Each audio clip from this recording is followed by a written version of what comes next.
I rise on behalf of the X Party in support of this bill. I've been in this House for a little over a year, and in this time I've heard the members opposite talk quite a bit on how we should spend money, costs we can add, regulations we can put in, and also lots of things that we could ban. But I've heard very little in how we can actually grow this country's economic pie, as it were. And aside from, of course, some strange belief in being able to tax our way to prosperity. One of the ways our country has historically grown its economic pie, and what also continues to be the backbone of our economy, is of course farming and growing.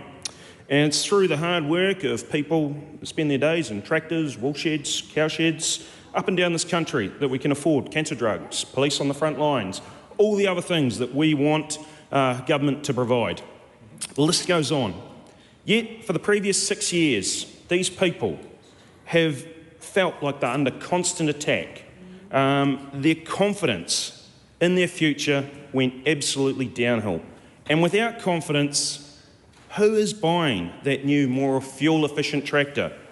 Who is investing in solar panels for the cowshed roof, or the new Eco Pond addition to the effluent pond, or irrigation efficiency technology? The measures contained in this bill are all about restoring confidence to farmers of what the future can hold for them, not only in terms of improving further productivity in their farms, which will help this country, but also lowering their environmental footprint on farm. These things don't come cheap. They cost a lot of money. You have to have confidence that your investment will pay off, whether it's for farm profitability or environmental sustainability. For many farmers, gaining that confidence comes from getting a consent in the first place. For many of us, there are activities on our farm that require monitoring, that require a consent. Now, to mana o te wai, the hierarchy of obligations has been a barrier for getting consents. There has been confusion in councils. I have seen the papers written by Environment Canterbury where they have said, we are uncertain about all of this. Our interpretation is that we can't grant consents or renew consents because of these provisions. We don't know what to do. And there was a massive backlog in consents. Don't believe me? Well, some of you already OAA'd my office, and though you'll already have that document from Environment Canterbury. So, Merry Christmas. You know, in terms of it's not just the hierarchy of obligations that around confidence for a consent. You know, we recently had 2 High Court cases being mentioned, Section 70, Section 107. Now, take those 2 together, and obviously we're only dealing with one in this bill, but taken together, effectively what they are saying is that all farmers, not just those dirty dairy farmers everyone likes to go on about, so that's including me and Mark, but all farmers. Cheers. All farmers are basically going to require a consent to farm. So we have to have paperwork to produce food for everyone to eat. Now, what it means is, now if you have that consent, or if you're trying to get that consent and you happen to farm in an area that's over-allocated, the council, through the other ruling, isn't allowed to grant that consent. So you end up on this circle. Must have a consent, not allowed to have a consent. How do we go forward with this? And this is what we are trying to solve with this amendment, to make sure there is certainty. Because we cannot have a situation where we just say to thousands of farmers across the country, you're no longer allowed to farm. You must leave your farms. We have the intent from even the previous government was that this water quality improvement had to happen over generations, not overnight. So we need to make this decision to give farmers confidence in their futures. You know, confidence, it's many things. It's for a farmer in the deep south to know that they can grow feed that will be able to feed their animals the calories they need over that winter to be able to be healthy, to be able to produce in the coming season. Having confidence that they're able to grow those crops, that the rules around them are sensible. That's the sort of confidence you need to keep going with farming. It's also around stock exclusion rules. Having confidence that you're not going to have a draconian one-size-fits-all national policy placed on your farm that requires you to fence effectively what turns out to be hundreds of thousands of dollars worth of fencing for what may be little or small environmental gain or no environmental gain when you look at some of these very extensive sheep and beef farms. Now, the dairy farms, the intensive farms, they've already done this work. It makes sense. It's cost effective to do it. But for these extensive farms, all you're going to see there is a drive to forestry. I saw that firsthand in Taranaki, a farm. Now, this was a farm that had a whole series of supposed waterways on it, that no water was actually flowing.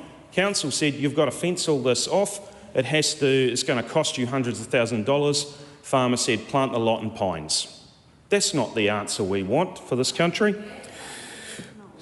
And the way to address these issues, obviously, is much more targeted actions. So through the farm plans. Now you'll say, but you're pausing them. Of course we're pausing them, again, to give confidence that we get these things right, that we're not duplicating, so farmers have confidence that the actions they're going to take are going to be real, that they've got proper tools that they can actually use, not tick box exercises.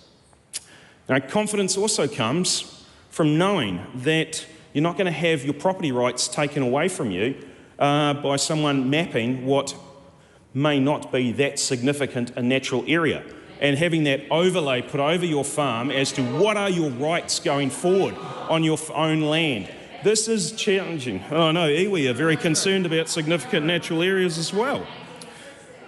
Just responding to a couple of the comments I heard. There's an interesting comment from Rachel Brookine around councils should follow the law.